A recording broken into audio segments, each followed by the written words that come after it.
चुका है और आपके पास समय है, लॉगिन आईडी कीजिए और आप जाकर सबमिट कर दीजिए। कोई क्वेश्चन रहता है तो आप पूछ सकते हैं, टेलीग्राम व्हाट्सएप ग्रुप हमेशा ओपन रहता है, वहाँ से आप अपने क्वेश्चंस को राइट कर सकते हैं।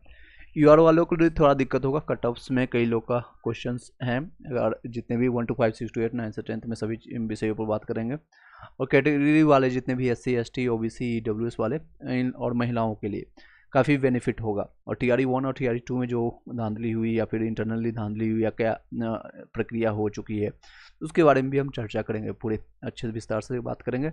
एक और वीडियो को जितने लोग अभी कनेक्ट हो पा रहे हैं, आप वीडियो को लाइक करके शेयर कर दीजिएगा। जो भी डाउट होता है आप डाउट पूछ सकते हैं, एक एक मुद्दे को अभी तक का जो भी अपडेट है उसके बारे में जानते हैं, फिर आगे कंटिन्यू करेंगे। आपके क्वेश्चन आंसर को भी हम लेंगे, ठीक है। चलिए देखते हैं पहली बातें आज। सबसे पहली बात देख सकते हैं BPSC 69 का, रिफ्रेश करके देखें 69 का आ गया है। कंबाइंड जो आपका शेड्यूल किया गया है, यानी to be install and submitted during the document verification part 1 and आप देख सकते हैं इसमें सारा कुछ दिया गया है। इस तरह से फॉर्मेट देख करके आपको जो 17th का वेरिफिकेशन कर रहे हैं या 69 का कर चुके हैं, इस तरह से एक गो थ्रू कर लीजिए। KYC जिसको कहते हैं, ये आपको फॉर्मेट में अनुक्रमांक नंबर, रजिस्ट्रेशन नंबर आपका क्या था, और आपके जो रंगीन आपको फोटो है उसका उम्मीदवार का नाम बड़े बड़े अक्षरों में लिखना है आपको, जैसे कि आपका उदाहरण में दिया है राकेश कुमार चौधरी, ना लिख करके पूरा, सॉरी राम कृष्ण चौधरी, तो पूरा नाम आपको लिखना होगा, ठीक है। पिता का नाम लिखना होगा, पति अगर पूरा नाम है तो उसमें विवाहित महिला के लिए सिर्फ है। माता पिता का व्यवसाय क्या है, माता पिता का वार्षिक आय क्या है, जन्म तिथि क्या है, प्रमाण पत्र छाया प्रति आपको लगाना पड़ेगा, जो भी आपके डॉक्यूमेंट्स है इंक्लूजमेंट के साथ ऐड करना होगा। उम्र का सत्यापन करने के लिए आपको 10th का देना पड़ेगा। 1 अगस्त 2023 के अनुसार उनका उम्र ये 69 BPSC का हम बता रहे हैं। एक बार गो थ्रू कर लीजिएगा, कोई डाउट रहता है तो आप पूछ सकते हैं। एक एक चीज़ को जब अभी तक का जितना इन्फॉर्मेशन है BPSC से रिलेटेड, क्योंकि ये आपका कोरिलेट कर रहा है सभी चीज़ें BPSC से। आपका डॉक्यूमेंट वेरिफिकेशन, हालांकि TRE 3 वाले के लिए डॉक्यूमेंट वेरिफिकेशन आप लोग का होगा। डॉक्यूमेंट वेरिफिकेशन बिहार शिक्षा विभाग करती है, तो एज इट इज यही फॉर्मेट रहता है, तो आपको एक आइडिया भी लग जाएगा किस तरह से आपको करना है। तो इसलिए हम इसको कंटिन्यू करके एज इट इज यहाँ पर ख़त्म कर देते हैं, फिर आपको कंटिन्यू बताते हैं। ये आपको रहने वाला है, और जन्म तिथि आपका हो गया अगस्त। उसके बाद फिर पत्राचार का जो पूरा पता आपका, किस मोहल्ला में, टोला, थाना, घर, पिन कोड क्या है, सारी चीज़ यहाँ लिखना है। अस्थायी पता भी लिखना है, यानी कि प्रेजेंट एड्रेस और परमानेंट एड्रेस। अस्थायी का पता का प्रखंड, अंचल, जिला पदाधिकारी। उसके बाद जाति, किस जाति से आप हैं। आरक्षण के लिए अगर कोई है आपके पास दावा है, अत्यंत पिछड़ा वर्ग या आर्थिक रूप से या फिर अनुसूचित जनजाति SC ST OBC, उसका प्रमाण पत्र छाया प्रति आपको लगाना पड़ेगा, और उसको इंक्लूजन में आपको इंक्लूड करना पड़ेगा। गुड मॉर्निंग जी आरती गुप्ता, गुड मॉर्निंग आप सभी लोग को, sorry good evening, good evening. First time आए इसलिए गुड मॉर्निंग, कभी भी फर्स्ट टाइम आते तो good morning, any how good evening सभी लोग को। चलिए आगे कंटिन्यू करते हैं। इससे सबसे बढ़िया है good evening, good morning, good night से जय हिंद सभी लोग को, जय हिंद। आगे बढ़ते हैं। जाति के लिए आप सभी लोग लिख दीजिएगा, और ये सारे जितने भी इंक्लूजन आप इंक्लूड कर दे के आप ये इस तरह से हिंदी इंग्लिश पे साइन करके बाकी आप कर देंगे। इससे रिलेटेड कोई क्वेश्चन होगा 69th वाले जो अभी लोग देख रहे होंगे, 1,00,000 से ज़्यादा उन लोग को रोल नंबर के साथ उनको जो दिया गया है, यहाँ से आपको लॉगिन पोर्टल पर आप लॉगिन करके 100 KB से कम डाटा में आप जा करके 11 से लेकर के 19 सितंबर तक आप सभी लोग अपलोड कर सकते हैं। ये देख सकते हैं, ये जिन लोगों का सफलता मिल चुकी है, यानी कि मेंस में इनको क्वालिफाई किया गया है। अब यहाँ से लगभग 3 गुने लोगों को यहाँ सेलेक्ट किया गया है मेंस के लिए, तो इन सभी को इंटरव्यू के लिए मौका दिया जाएगा जल्दी। ये लोग अपना सत्यापन करेंगे। देख सकते हैं इन लोग को जो है आपको पाली दिया गया है, यानी कि एकीकृत, यानी 69th आपका BPSC में है। लिखित परीक्षा का परीक्षा फल जो आ गया है 31 अगस्त 2024 को प्रकाशित किया गया था, जिसमें से 1208 उम्मीदवारों को सफल घोषित किया गया। आयोग सभी अभ्यर्थियों का उनके दस्तावेज, अब BPSC का हम हिस्ट्री बताएंगे, 5 से 6 साल का जितना भी अभी तक का हिस्ट्री है, सभी चीज़ें हम जानने की कोशिश करेंगे, और कितनी डॉक्यूमेंट वेरिफिकेशन हुआ, क्या चीज़ें हम जानने की कोशिश करेंगे। आपके क्वेश्चंस भी हम ले रहे हैं, देख रहे हैं। संजद, विवेक, सभी लोग का आंसर हम बता रहे हैं, जस्ट वेट अ मोमेंट। ये देख सकते हैं जितने लोग का है, यानी इन सभी का जो है डॉक्यूमेंट वेरिफिकेशन आप लोग को शायद पता होगा, इसीलिए डिमांड कर रहे हैं। इसीलिए हम देखिए ये सब चीज़ें आप लोग को TRE वाले के लिए, यानी टीचर रिक्रूटमेंट एग्जामिनेशन वाले को दिखाए इसलिए रहे हैं, ताकि आप लोग के आँखें खुलें इसलिए खुल सके। अगर आपका डॉक्यूमेंट वेरिफिकेशन, आपका DV पहले हो जाता है। इस तरह से, जिस तरह से अभी ये बीपीएससी करवा रही है, ये बिहार में ही हो रहा है, कहीं और पाकिस्तान में नहीं हो रहा है, अफगानिस्तान में नहीं हो रही है, बल्कि ये बिहार में ही हो रही है। इसलिए आप लोग के लिए डिमांड की जाती है कि आप आ करके अपना करवाइए। डीबी करवाने से होता है कि जितने भी फर्जी डिग्री वाले होते हैं या जो योग्य नहीं होते हैं या एलिजिबल नहीं होते हैं, उनका बाहर किया जा सके। चलिए, एनी हाउ आप कोरिलेट ये बीपीएससी है करा सकती है, तो आप बिहार शिक्षा विभाग भी करा सकती है। इसलिए डिमांड हम हमेशा करते हैं, एक तो 1 कैंडिडेट पर 1 रिजल्ट होने, यानी एक सीट पर 1 रिजल्ट होना चाहिए, चाहे 6 to 8 में हो या 9 से 10th में हो, 11 से 12th में हो, या फिर पीआरटी कई लोग का डीएलएड और बीएड दोनों डिग्री होती है। एक सीट ये डिमांड है। दूसरी डिमांड है डीबी पहले होना चाहिए। इन लोगों का भी डीबी देखिए इंटरव्यू से पहले हो रही है कि नहीं हो रही है, आप लोग खुद देख सकते हैं। ये मेरे द्वारा नहीं किया गया, ये बीपीएससी के साइट पर से आप लोगों को इन्फॉर्मेशन दे रहे हैं। ये किया, ऐसा किया जा रहा है, तो आप लोग के साथ भी होना चाहिए, लेकिन हुआ नहीं है। TRE 1 में भी नहीं हुआ था, TRE 2 में भी नहीं हुआ, और इस बार भी नहीं होगी संभवतः। अदर स्टेट फीमेल के संस्कृत में 78 में चांसेज है। जनरल कटअप सभी बताएंगे। आप लोग का क्वेश्चन आप अपना पुटअप कीजिए, एक एक क्वेश्चन सबका उसका हम जवाब दे देते हैं। पहले जो मेन पॉइंटर्स जो कहना हम चाहते हैं, जो इन्फॉर्मेशन है उसको शेयर कर देते हैं। 2-3 मिनट आप वेट कीजिए, होल्ड कीजिए, आपको इन्फॉर्मेशन मिल जाएगा। देखिए, इन लोगों का जो डीवी है आप लोग से मतलब नहीं है। जो 69 वाले अगर जुड़े होंगे, इन लोग का प्रथम पाली और सेकेंड पाली में डीवी होने वाले। डॉक्यूमेंट वेरिफिकेशन ओरिजिनल डॉक्यूमेंट्स के साथ ये लोग ले जाएंगे और यहाँ सत्यापन करेंगे। उसके बाद इनको इंटरव्यू के लिए कॉल आएगा। और इनके डॉक्यूमेंट्स में कोई भी प्रॉब्लम आती है, कुछ भी XYZ, मान लीजिए इनका 10th का कोई दिक्कत आ गया, 12th में दिक्कत आ गया, या ग्रेजुएशन बेसिस पर है तो ग्रेजुएशन में दिक्कत हो गया, तो इनको इंटरव्यू के लिए कॉल नहीं आएगी। इसी तरह से अगर आपका डीबी TRE वाले के लिए, TRE 3 वालों के लिए हो जाता है, अगर किसी का फर्जी डिग्री है या योग्य नहीं है, जो कि प्रूफ के साथ हम बात करेंगे, बीपीएससी शिक्षा विभाग ऑलरेडी वो सब चीज़ जारी करती है टाइम टू टाइम। अगर वो बाहर हो जाते हैं, तो जो योग्य हैं, जिनके पास सभी डॉक्यूमेंट्स है, जो उनके पास एलिजिबिलिटी है, उन लोगों के लिए एक सुनहरा अवसर मिल जाता है। सुनहरा अवसर मिल जाता है और उनके घर में एक चिंगारी या फिर दीपावली सालों भर चलती है। चलिए आगे बातें करते हैं, नेक्स्ट इंपॉर्टेंट बातें करते हैं। देख सकते हैं जितने भी आप लोग के लिए ऑब्जेक्शंस के लिए मैंने बताया, आपको ऑब्जेक्शंस के लिए आपके जितने भी प्रूफ है मैंने ऑलरेडी शेयर कर दिया है।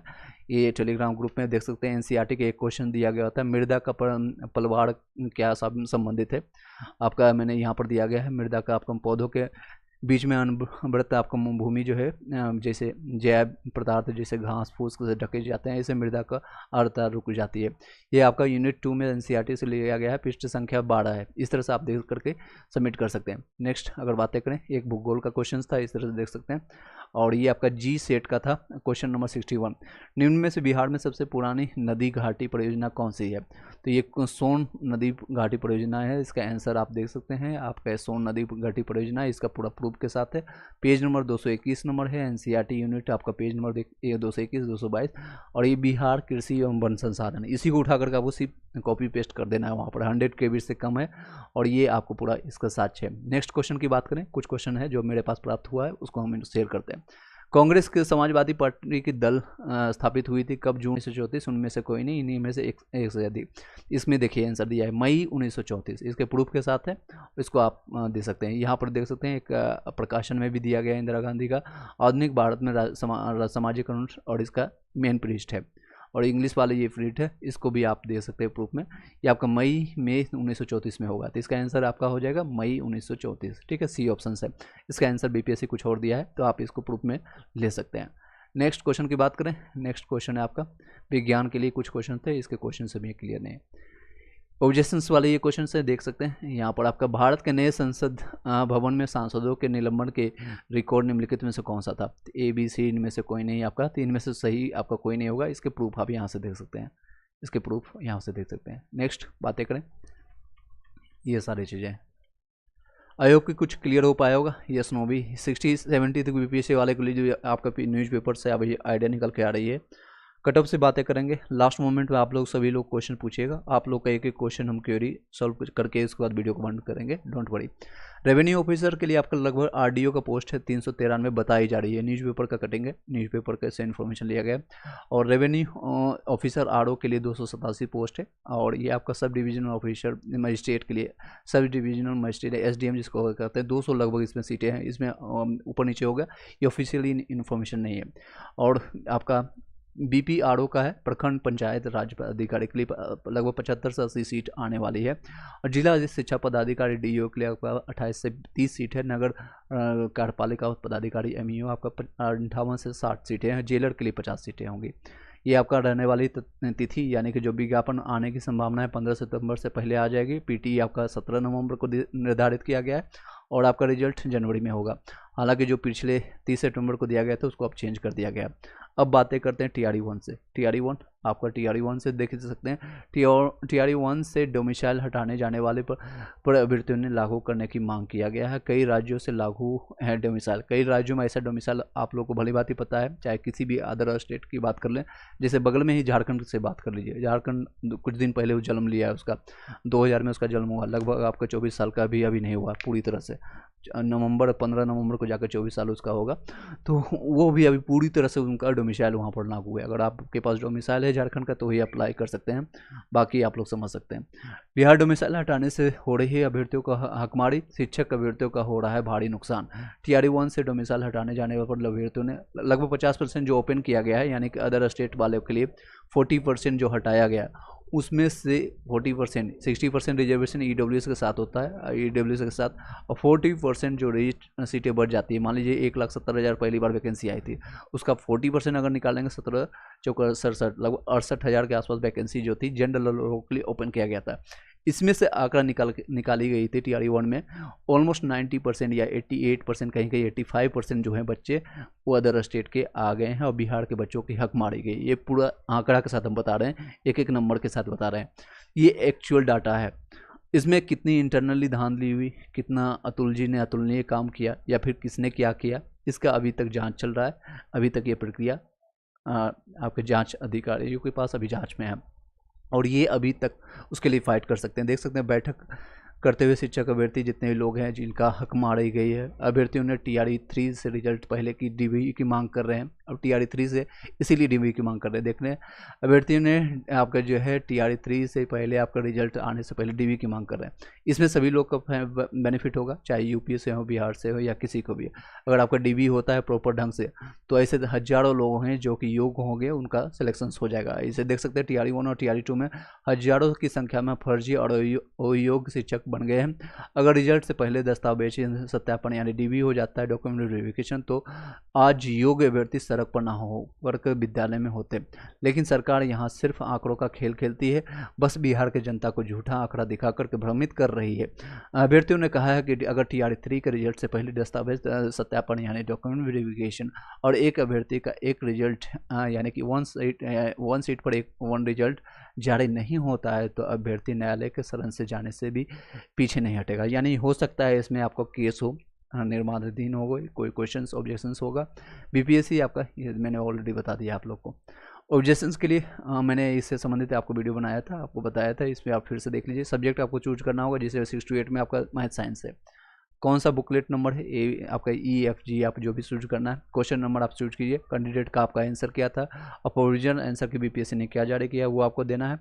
और फिर आपका उसको डिस्क्राइब कीजिए। लगभग 300 कैरेक्टर्स में आप इंग्लिश में लिख सकते हैं, और कुछ नहीं तो एटलीस्ट आप ये लिख दीजिए as per the text book NCERT there should be answer of this one. मान लीजिए न्यूटन सेकंड लॉ से क्या निकल के आती है, तो फोर्स की परिभाषा निकल के आती है, तो उसी को आप डिस्क्राइब कर दीजिए इंग्लिश में।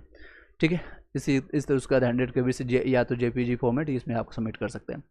चलिए ये इस तरह से दे सकते हैं, इसीलिए DBE की डिमांड कर रहे हैं। जो आपका लगभग 8 लोगों को सारण से बाहर किया गया है, 8 लोगों को सारण से बाहर किया गया, ये सब अयोग्य थे। यानी कि 60% इनको से क्वालिफाइंग मार्क्स चाहिए सीटेट में पास होने के लिए 90 नंबर लाना मैंडेटरी है अदर स्टेट वालों के लिए। चाहे अपने स्टेट में आपको 83 में पास मान ले, 85 में मान ले, लेकिन बिहार में अदर स्टेट वालों के लिए, UP वालों के लिए, MP वालों के लिए, या हरियाणा वालों के लिए, झारखंड वालों के लिए, राजस्थान वालों को 90 नंबर लाना मैंडेटरी है। देख सकते हैं इसी तरह से इनको बाहर किया गया। ये ज़्यादातर सभी लोग UP से ही है, सभी लोग UP से हैं जिनको 90 से कम आने के बाद भी इनको नियुक्ति पत्र दे दिया गया। कई लोग कार्ड भी कर चुके हैं और कई लोग का महीने 2 महीने 6 महीने का सैलरी भी उठा चुके हैं।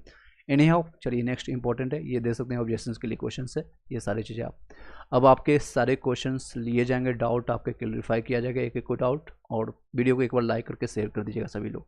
आप लोग को शायद इकट्ठा इतना इन्फॉर्मेशन एक साथ मिल गया होगा, कुछ अच्छा लगा होगा। बहुत सारे क्वेश्चंस आगे, चलिए एक एक का क्वेश्चंस आप अपना क्वेश्चन फिर से पूछना शुरू कर दीजिएगा। संजय अहमद, आपका उर्दू का कटअप कितना जाएगा? ईबीसी का मैं आपको बता देता हूँ, कटअप से रिलेटेड फाइलें देख सकते हैं। अगर पीआरटी की बात करें, आपका ये जनरल का है, जनरल सब्जेक्ट का, यानी कि जो समान सब्जेक्ट है उसका है। सभी का एक एक सब्जेक्ट का हम बता देते हैं यहाँ पर। आपका जनरल का अगर 75 से लेकर के ये अंतिम रहेगा, इसमें कोई चेंजेस नहीं होने वाली है। मैं लास्ट बोल रहा हूँ, ये रहने वाली है, आपका चेंजेस नहीं होने वाली है। एज पर इन्फॉर्मेशन जो आप लोगों ने डाटा दिया या फिर जो आपने मेरे पास जो है इन्फॉर्मेशन देख सकते हैं। 6 to 8, 9 से 10th और पीआरटी के लिए भी मैंने यहाँ शेयर किया था। तो आप लोगों ने जो इन्फॉर्मेशन दिया है 6 to 8 का सोशल साइंस का हो गया, आपका 95 कितने लोग हैं, 65 कितने लोग हैं, ये सारे इन्फॉर्मेशन यहाँ पर मुझे प्राप्त हुआ है। उसके बेसिस पर आप सारी चीज़, कोई भी 5-6 नंबर सभी लोग का लगभग 70-80% लोगों का नंबर कम हो रहे हैं। चलिए नेक्स्ट बातें करते हैं। EWS का आपका 65 से 70 के बीच में रहेगा। अगर आपका 70 प्लस है तो सिलेक्शंस के लिए आप डीबी के लिए तैयार कर सकते हैं। या फीमेल के लिए 55 से 60 के बीच में है, 60 प्लस है तो आप डीबी के लिए तैयार हो जाइए। अगर 55 से कम है तो आप TRE4 के लिए तैयार हो जाइए। ये आपका डीबी के वालों के लिए है, ये आपके TRE4 के लिए है। नेक्स्ट है EBC वालों को 62 से लेकर 65 के बीच में रहेगा। EBC फीमेल में आपका 52 से 56 रहेगा। BC के अगर देखेंगे 68 से 72 के बीच में रहेगा। और BC फीमेल के लिए 58 से 62 के बीच में रहेगा। SC के लिए आप देखेंगे 57 से 60 के बीच में रहेगा। और ये SC फीमेल का 50 से 53 का रहेगा। ST अगर आप मेल के लिए बात करें 58 से 60 के बीच में रहेगा। ये आपका फीमेल का रहने वाला है। उर्दू का हम बताते हैं, उर्दू का बताइए आप। ओके, उर्दू का लिए यहाँ पर मैं बता देता हूँ, UR के लिए यहीं पर मेंशन कर देता हूँ सभी लोग का उर्दू का।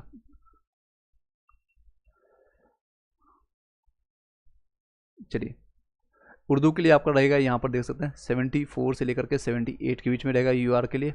आपका UR मेल के लिए, UR के लिए UR यहीं से उठा लेते हैं। आपका ये मेल का रहेगा और ये फीमेल का, ये फीमेल का आपका 64 से 68 के बीच में रहेगा, 68 के बीच में। EWS की बात करें, EWS का आपका 63 से लेकर के 68 के बीच में रहेगा। 10 नंबर का यहाँ पर डिफरेंस है, 10 नंबर के आसपास रहेगा। और फीमेल की बात करें तो लगभग 54 से लेकर के 58 तक रहेगा।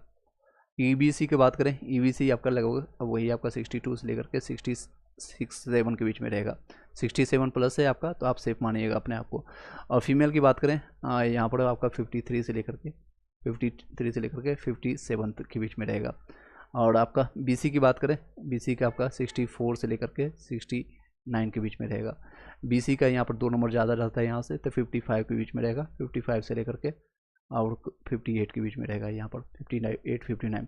SC की बात करें, SC की बात करें तो आपका 55 से लेकर के 58 के बीच में रहेगा। और फीमेल की बात करें तो ऑलमोस्ट आपका 50 से लेकर के 54 के बीच में रहेगा, 54। SC अगर ST की बात करें तो यही आपका रहेगा 54 से लेकर के 57 के बीच में रहेगा। और फीमेल की बात करें तो आपका मिनिमम क्वालिफाइंग मार्क्स से 1 नंबर 2 नंबर ज़्यादा भी रहेगा तो आपका चलेगा, यहाँ पर 53 के बीच में आपका रहने वाले हैं। आई होप कि क्लियर हो पाएगा। नेक्स्ट क्वेश्चन, इस बार भी उतना ही जाएगा? जी हाँ, उतना ही जाएगा, लगभग TRE1 के समकक्ष ही जाएगा, इससे ज़्यादा नहीं जाने वाला। TRE1 का कटअप यहाँ पर देख सकते हैं आपका। TRE1 का इस तरह से गया था 67, जनरल का गया था, फीमेल का आपका 57 है, EWS का 56 है और ये फीमेल का था। लेकिन 52 कभी नहीं जाएगा। ओके, हो सकता है ज़्यादा होगा तो 45 जाएगा। 45 मिनिमम क्वालिफाइंग मार्क्स आपका जो है 39 है। तो आपका कौन सा कैटेगरी की बात कर रहे हैं आप, कौन सा कैटेगरी की बात कर रहे हैं? ओके, 39 गया था आपका EBC का लास्ट टाइम, आपका इस बार बोल रहे हैं 39। देख लीजिए आपका ये रहने वाला है, फीमेल का आप देख लीजिए अपना। नेक्स्ट क्वेश्चन आपको पूछ सकते हैं। ओके, EBC की बात कर रहे हैं। ओके, EBC मेल का देख सकते हैं, EBC का मेल का ये रहने वाला है। और फीमेल का आप बात कर रहे हैं तो ये आपका रहने वाला है फीमेल का। आपका कितना नंबर आ रहा है आप बता दीजिएगा। आपका कितना जाएगा, आपका कितना मार्क्स बन रहा है आप उसके बेसिस पर बता सकते हैं। नेक्स्ट, चलिए नेक्स्ट बात करें 6 to 8 की। 6 to 8 की अगर बात करें हम 6 to 8 की, यहाँ पर देख सकते हैं ये आपका SST का है। SST का कटअप थोड़ा डाउन जाएगा एज कम्पेयर टू, हम यहाँ पर ज़्यादा लिखे हुए हैं, मैं खुद बता रहा हूँ। और क्योंकि इसमें हिस्ट्री या सब्जेक्ट कम्बिनेशन में बहुत लोगों का दिक्कत हुआ, हिस्ट्री, ज्योग्राफी, पॉलिटी, इकोनॉमिक्स होगा। इसके कारण कई लोगों का जो है कट ऑफ डाउन होगा। 50 में चांसेज है, 51 2 है आपका, 2 से 3 नंबर का डिफरेंस होगा, बट आपका हो जाएगा। सर्वेश यादव आपका पीआरटी जनरल में 75 में चांसेज है, 75 में चांसेज है, ठीक है। सर ऑब्जेक्शन तब रिमूव हो गया है क्या, अब रिमूव हो गया है कि लॉगिन करने के पर नहीं दिख रहा है? आप लोग को दिखेगा नहीं, जो नितिन राठौर जी पूछ रहे हैं ये सभी लोग का क्वेश्चंस होगा, तो सभी लोग देखिए नितिन के जगह सभी लोग का आंसर मिलेगा। ऑब्जेक्शंस आप जो कर लेंगे तो आपको वो नहीं दिखेगा, उनके पास इन्फॉर्मेशन मिल जाएगा। एक आपको ऑब्जेक्शंस आईडी मिल गया होगा, एक ग्रीवेंस नंबर जिसको कहते हैं, ग्रीवेंस नंबर आप स्क्रीनशॉट लेकर के रख लीजिए, उसको नोट करके रख लीजिए कोई कहीं भी कॉपी पेन में, ठीक है। या आप अगर आपके पास ऑप्शंस है अभी ओपन है तो फिर से उसको दोबारा कर सकते हैं, कोई दिक्कत नहीं। मान लीजिए किसी ने 51 नंबर क्वेश्चन किया, नितिन ने किया था 51, अगर आपको नहीं दिख रहा है तो अभी आपके पास समय है, आज आपका 4 तारीख है, अभी आपके पास समय है 8-9 तक, जब तक भी आपके पास इन्फॉर्मेशन है उसको दोबारा कर सकते हैं, दोबारा कर लीजिए, उसका स्क्रीनशॉट जरूर रख लीजिएगा अपने पास इन्फॉर्मेशन। पीआरटी में वो यूआर में 79 में हो जाएगा। नेक्स्ट सब्जेक्ट की बात करें आपका एसएसटी में, एसएसटी में आपका है यहाँ पर जो मैंने मेंशन किया है, यहाँ से 4 से 5 नंबर सभी लोग का डाउन जाएगा, जितना भी मैंने किया है 4 से 5 नंबर यहाँ से डाउन जाएगा, ये अंतिम रहने वाला है। यहाँ से 3 से 4 नंबर एससी एसटी वालों के लिए, ईडब्ल्यूएस वालों को बेनिफिट होगा, यूआर वाले के लिए लगभग यही रहने वाला है। 80 से 85 यहाँ बता रहे हैं, तो लगभग आपका यहाँ से 70 से 75 के बीच में जाएगा, 5 नंबर यहाँ से डाउन जाएगा। नेक्स्ट सब्जेक्ट की बात करें मैथ और साइंस के लिए 80 से 82 के बीच में रहेगा। इसमें सब्जेक्ट कम्बिनेशन का कोई दिक्कत नहीं था, क्वेश्चन पेपर के हिसाब से आप देख सकते हैं, और ये आपका रहने वाला है। और ये ईडब्ल्यूएस का 70 से 74, ये फीमेल का रहने वाला है, ये बीसी है, और ईबीसी, एससी और ये एसटी का आपका देख सकते हैं। नेक्स्ट आरती एसएसटी में आपका फीमेल में 54 में आपका हो जाएगा। एससी कैटेगरी भी आपके पास है, एससी कैटेगरी जो आपका देखिए यहाँ पर मेंशन किया गया है, इसमें से 4 से 5 नंबर डाउन करके मैंने आपको यहाँ पर लिख दिया है सभी लोग का। एसटी वाले के लिए यहाँ से 5 से 6 नंबर डाउन होगा, माइनस होगा, ठीक है, क्योंकि ये आपका सब्जेक्ट कम्बिनेशन और क्वेश्चन पेपर का लेवल के हिसाब से इस सभी लोग का डाउन होगा, जितना भी मेंशन किया है ऊपर में आप सभी लोग माइनस कर लीजिएगा 5 नंबर। ओके, नेक्स्ट सब्जेक्ट की बात करें हिंदी के लिए, हिंदी में आपका 80 से 85 के बीच में जाएगा, और ये फीमेल का रहने वाला है, इसमें चेंजेस नहीं होगी। ईडब्ल्यूएस का आपका ये रहने वाला है, ये फीमेल का है, और ये बीसी का आपका, ये ईबीसी का है, ये एससी और ये एसटी का, ये फीमेल वाले यहाँ पर देख सकते हैं। चलिए नेक्स्ट क्वेश्चन, संस्कृत वाले देख लीजिए 72 से लेकर के 75 के बीच में, इसमें भी कोई चेंजेस देखने को नहीं मिला, जो भी डाटा इन्फॉर्मेशन मिला आप लोग के थ्रू, और अभी तक का जो क्वेश्चन पेपर है इसके हिसाब से यही रहने वाला है, ये देख सकते हैं आपका एससी, एसटी, ईबीसी, ईडब्ल्यूएस, और ये फीमेल के लिए, ये आपका फीमेल के लिए रहेगा। चलिए नेक्स्ट सब्जेक्ट की बात करें, इंग्लिश वाले देख सकते हैं, इंग्लिश वाले में आप देख सकते हैं उर्दू के लिए जितने लोग हैं, उर्दू वाले आप 6 to 8 वाले 85 के आसपास में रहने वाला है, ये फीमेल का है, और ये आपका ईडब्ल्यूएस का है, ये ईबीसी का है, ईबीसी और एससी एसटी का आप देख सकते हैं।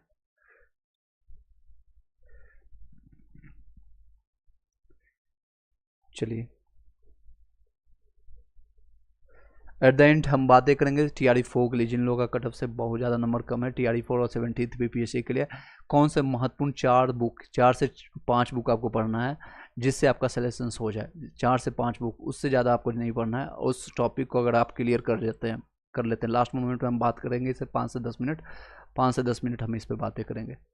जिन लोगों को इंतज़ार करना है कर सकते हैं, जिन लोगों को इंटरेस्टेड होगा, जिन लोगों का डीबी क्लियर है तो डीबी के लिए, डॉक्यूमेंट वेरिफिकेशन के लिए हम बात कर लें। इस तरह से ही आपको फॉर्मेट दिया जाएगा जब आप बिहार शिक्षा विभाग की तरफ जाएंगे, तो ऑलमोस्ट यही रहेगा। और आपको जो मैंने अभी दिखाया है ये फॉर्मेट में आपको वहाँ पर आपको संकलित करके आपको फिर से एक डॉक्यूमेंट वेरिफिकेशन आपको यहाँ पर डॉक्यूमेंट्स अपलोड करने के लिए मौका दिया जाएगा। थोड़ा सा चेंज रहेगा, आपको जो भी डॉक्यूमेंट्स आप लोगों ने अप्लीकेशन के टाइम दिया है और BPSC मानती है आपने जो भी दिया है सही दिया है, ये मानेगी पहली बात। दूसरा, शिक्षा विभाग उसी का वाटर मार्क मांगेगी, वाटर मार्क शिक्षा विभाग, बिहार शिक्षा विभाग आपको लोग का DB करवाएगी, तो उसका वाटर मार्क का कॉपी 3-3 कॉपी करके लेके जाना है, वो रहेगा आपका 10th। इसी में कई लोग फर्जीवाड़ा कर देते हैं, क्या करते हैं मैं आपको बताता हूँ क्या यहाँ पर दिक्कतें होती हैं। 10th हो गया, 12th हो गया, उसके बाद आपका ग्रेजुएशन है, और उसके बाद PG है जो 11 से 12th वाले हैं, और आपका CTET हो गया। CTET वाले फर्जी यहाँ पर करते हैं, फर्जी स्टूडेंट करने की कोशिश करते हैं, इनकी भी मानसिकता होती है। कई ऐसे स्टूडेंट होते हैं, ईमानदार होते हैं, ऑनेस्टी होती है उनके हाथ में, वो जाते ही नहीं। कई लोग होते हैं ढीठ, जिसको कहते हैं ढीठ भाषा में, आप बिहारी भाषा, यूपी भाषा में आप लोग जो सुने होंगे, ढीठ होते हैं जो ऐसे लोग होते हैं। मैं आपको साक्ष्य के साथ दिखा रहा हूँ। ऐसे लोग होते हैं जो ढीठ होते हैं यानी कि वो चले जाते हैं, पता है उनका कि 80 नंबर, मेरे पास 90 नंबर नहीं है, फिर वो चले जाएंगे। उसके बाद उनको बाहर लतेड़ लड़के यानी कि मार के जब भगाते हैं, बाहर करते हैं, तो वो बाहर होते हैं, तो उनको बाहर होते हैं। इस तरह से देख सकते हैं आप लोग, ये ऐसे लोग होते हैं। ये सारे लोग हैं जिनको पता था कि मेरा सिलेक्शन किसी न किसी दिन हमको बाहर कर दिया जाएगा TRE 1 और TRE 2 के दौरान। ऐसे लोग होते हैं जिनको पता है कि 90 नंबर नहीं है, मेरे पास 60 नंबर नहीं है, 60% नहीं है मार्क्स टेट में, फिर भी चले जाते हैं।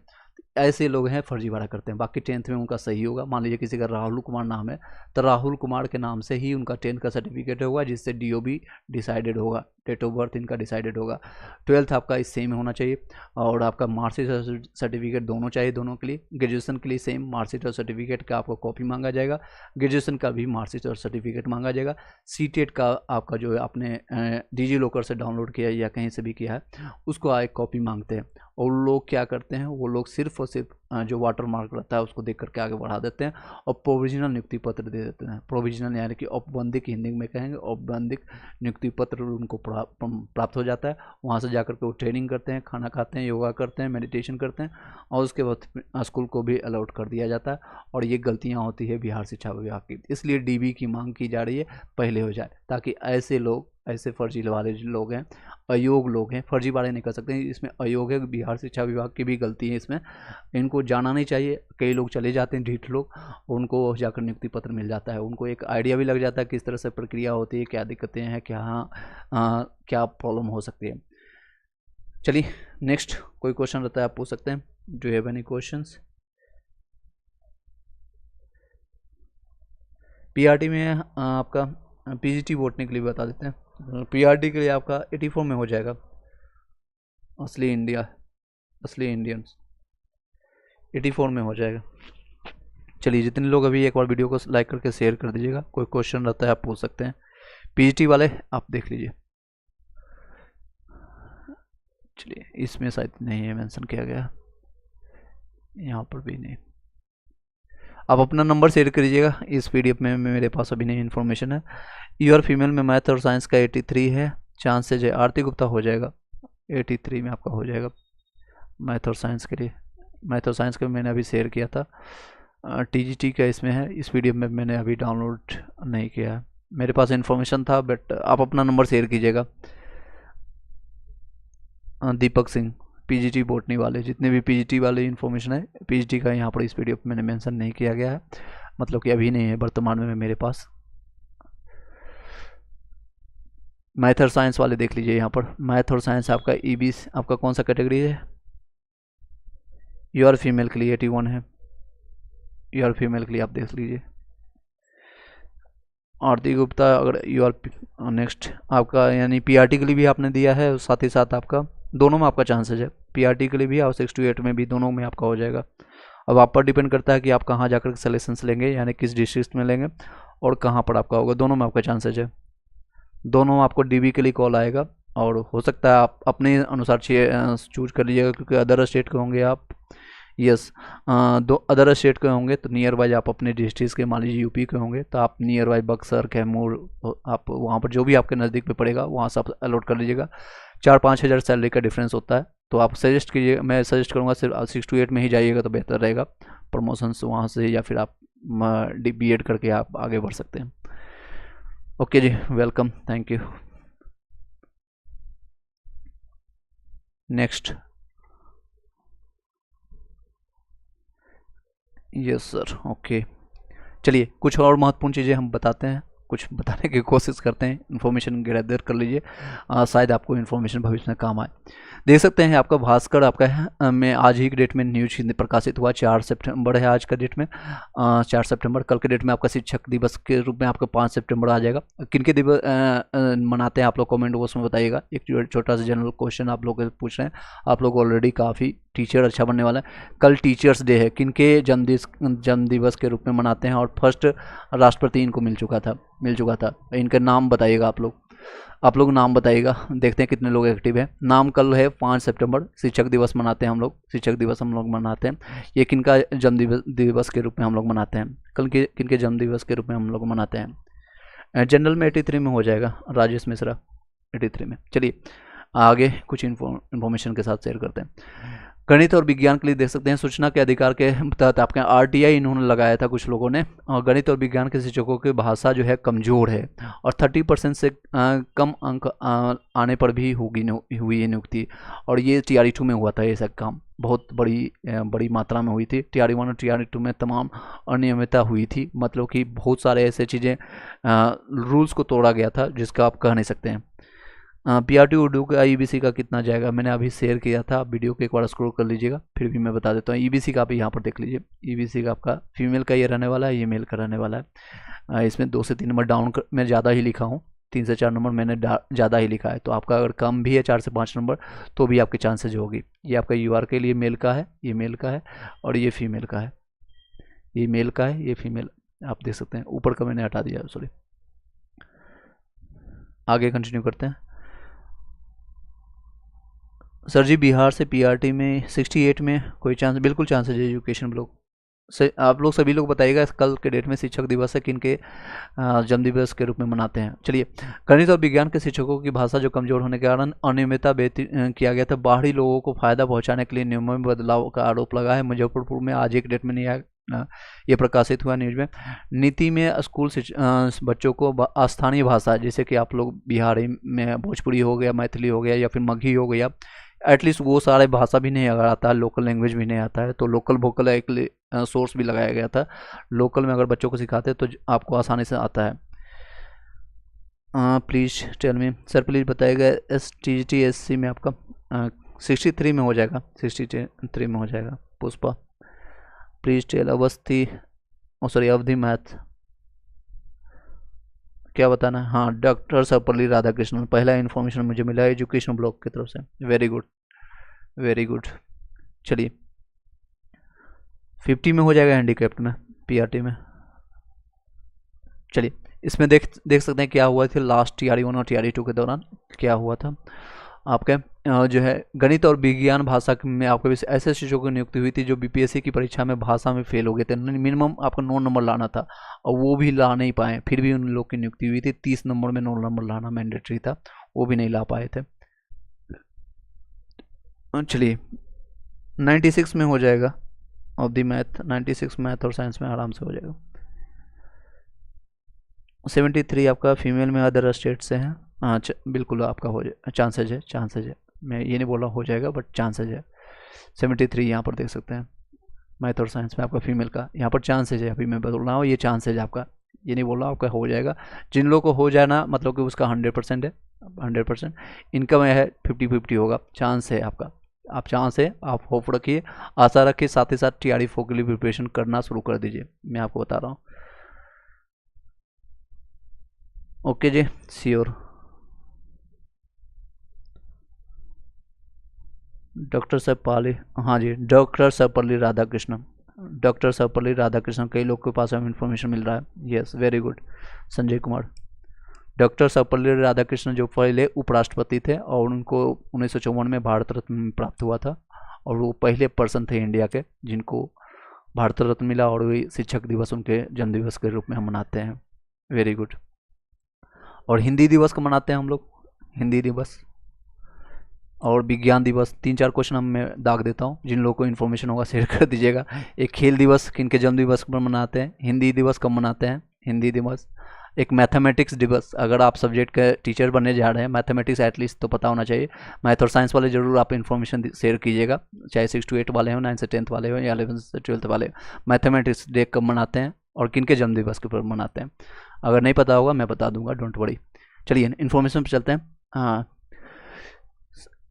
देख सकते हैं 6 to 8 में आपका जो हुआ था आपका 28, और 9 से 10th में आपका 53 शिक्षकों की नियुक्ति हुई थी। सोच सकते हैं 28 ऐसे अभ्यर्थी थे 6 to 8 में जो आपका लैंग्वेज पेपर में फेल हो गए थे उसके बाद में, जिन्हें भाषा में 30 से कम आपको जो है कम से कम आपका एक अभ्यर्थियों के टीआर में की मांग की गई थी, बीपीएससी में से 27 अगस्त को दिए गए जवाब में स्वीकार किया गया था। वर्ग 6 to 8 में आपका मैथ और साइंस वाले अर्हता में 30% से कम उनको सफल होने के लिए 28 उम्मीदवारों की संख्या 28 थी। आपका 9 से 10th में 19, ये सारी चीज़ें देख सकते हैं। बहुत सारी चीज़ें अनियमितता हुई थी। आप पूरा डिटेल में इन्फॉर्मेशन लेने से कोई फ़ायदा नहीं है, इसको चलिए नेगलेक्ट करिए। नेक्स्ट देख सकते हैं इन्फॉर्मेशन, यहाँ पर देख सकते हैं ये आपका आरटीआई का ये आपका संलिप्तता थी टीआरई 1 और टीआरई 2 के दौरान जितने भी लोग हैं इसके बारे में है। माध्यमिक में 9 से 10th 11 से 12th में विद्यालयों में स्थानीय आपका निकाय के शिक्षकों के द्वारा बीपीएससी के जो है आपका 26/2023 यानी टीआरई 1 और टीआरई 2 के तहत नियुक्ति के होने के पश्चात उत्पन्न रिक्ति के टीआरई 1 और टीआरई 2 के तहत रिक्त आपको विद्यालय अध्यापकों की संख्या को जोड़ते हुए बैकलॉग की कन्या के टीआरई 3 के हेतु आरक्षण संशोधन कराने के संदर्भ में है। तो ये आपका देख सकते हैं सारा चीज़ इन्फॉर्मेशन दिया गया है। चलिए 14 सितंबर को, हाँ बिल्कुल वेरी गुड, हिंदी दिवस मनाते हैं। पुष्पा, संजय कुमार, कई लोग का आंसर आना शुरू हो गया। मैथमेटिक्स डे, जो भी मैथ्स और साइंस वाले होंगे जरूर इन्फॉर्मेशन शेयर कीजिएगा जिनके पास भी इन्फॉर्मेशन हो। Aman Gupta sir, you are female में मैथ और साइंस में 83 में हो जाएगा, फीमेल है उसमें भी आपका 100% आपका हो जाएगा। जिनको में हो जाएगा मतलब 100% मानिएगा, जिनको चांसेज है वो आप वेट करिएगा, मतलब कि आप रिजल्ट देखिए और डीबी के साथ साथ आप टीआरई 4 का भी प्रिपरेशन करिएगा, टीआरई 4 का भी प्रिपरेशन कीजिए। अमन गुप्ता मैंने शेयर कर बता दिया आपका। 82 है बिजनेस स्टडीज में हो जाएगा, बिजनेस स्टडी। चलिए मैथमेटिक्स डे और खेल दिवस दो आप लोग बताइएगा कब मनाते हैं, 2-3 पूछेंगे बस। खेल दिवस किनके जन्म दिवस पर मनाते हैं और कब मनाते हैं, 2 चीज़ आपका क्वेश्चन है, कब और किनके जन्म दिवस पर। एक मैथमेटिक्स डे, ये आपका लिखा हुआ मैथ्स पूरा नहीं लिखा है, मैथमेटिक्स डे बताइएगा किनके जन्म दिवस के मनाते हैं और कब मनाते हैं। खेल दिवस, ये हॉकी के जादूगर इनको कहते हैं, हॉकी के जादूगर, और इनको कैलकुलस में, ट्रिगोमेट्री में नंबर्स के खेलना पसंद है और ये साउथ से रहने वाले, साउथ इंडियन थे। मैंने हिंट दे दिया, आप लोग बताइएगा। एसएसटी में आपका, टीजीटी में, एससी कैटेगरी में 63 में हो जाएगा। पुष्पा मैं आपको इन्फॉर्म कर दिया हूँ। 68 में, इंग्लिश में 67 में आपका यूआर में, 67 में यूआर में मेल या फीमेल आप बताइएगा। इंद्रजीत कुमार सिंह 67, मैथ और साइंस, हाँ सॉरी इंग्लिश वाले आप यहाँ देख लीजिए।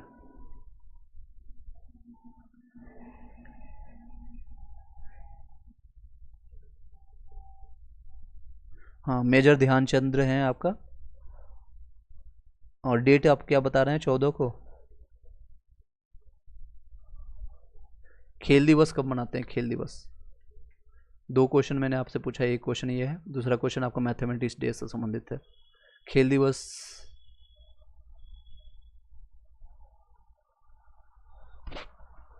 मेजर ध्यानचंद्र, फीमेल में हो जाएगा, फीमेल में चांसेस है। 81 अमन गुप्ता आपका हो जाएगा। 14 अगस्त नहीं, 14 अगस्त गलत है। हाँ सही आंसर आ गया, इंद्रजीत कुमार सिंह 19 आपका है, इसका आंसर है 29 अगस्त। 29 अगस्त को मनाते हैं, 29 अगस्त। और मेजर ध्यानचंद जी, जिसको हॉकी के जादूगर कहते हैं, जिनको हॉकी के जादूगर कहते हैं।